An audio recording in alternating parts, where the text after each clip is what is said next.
guys, welcome to my YouTube channel. I'm at my favorite place, the Mountain Club on Loon, here in Lincoln, New Hampshire, and I have created a little video. So earlier on I was talking about, being able to press the chest to help keep the hips up. And so this video clip is of me swimming, and you'll see in the video that I'm able to keep my hips up even though my legs drop. So just because the legs drop doesn't mean your hips have to go down.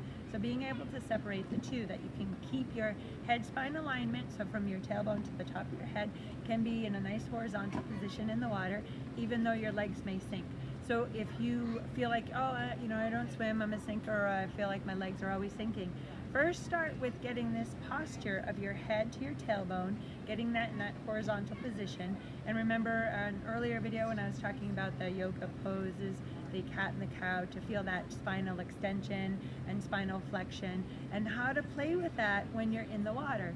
Now, and again, just because we're always most of us are walking around with this spinal flexion or pelvic flexion, is that when you finally get tall and straight, you suddenly feel like, it's working, or it might be a little stressful. You feel the sensation of your muscles working. That's not necessarily a bad thing, but there is a point where you might be doing too much and then you end up with a strain, say, in your lower back. So learning how to kind of play around with that is really important. But the purpose of my video here is noticing that you can keep your hips up even though your legs may drop. And that is in this video, I'm doing a pelvic extension and a spinal extension. And you'll have to play around with it so that you don't have pressure in your lower back, which is just the right amount, and still keep your hips up.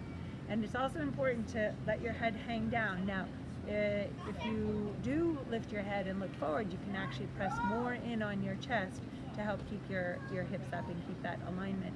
And you would do that, say, if you're sighting. Okay, so enough for now. So I'll take you to the video, you get to see it, and then that's it. So here we go to the video.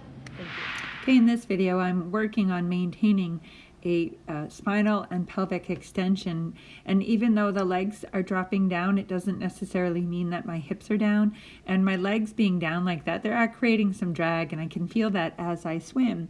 But this idea here is just to demonstrate that even though the legs can be dropping, it doesn't have to bring the hips down too. So I'm not really swimming uphill, I'm still keeping a horizontal line from head down to hips. So what's slowing me down is just that the legs are dropping. There's me taking a few strokes, practicing the extension through the chest and through the pelvis to help keep the hips up, even though the legs might be dropping. So of course I don't want to swim with my legs dropping, but just giving you an idea of what that looks like. So all right, make sure that you hit the like button on this video, and also make sure that you sign up for my YouTube channel so you don't miss any of my handy little tips.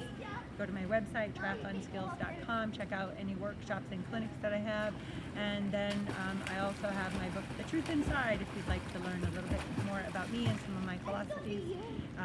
So there you have it. Thanks.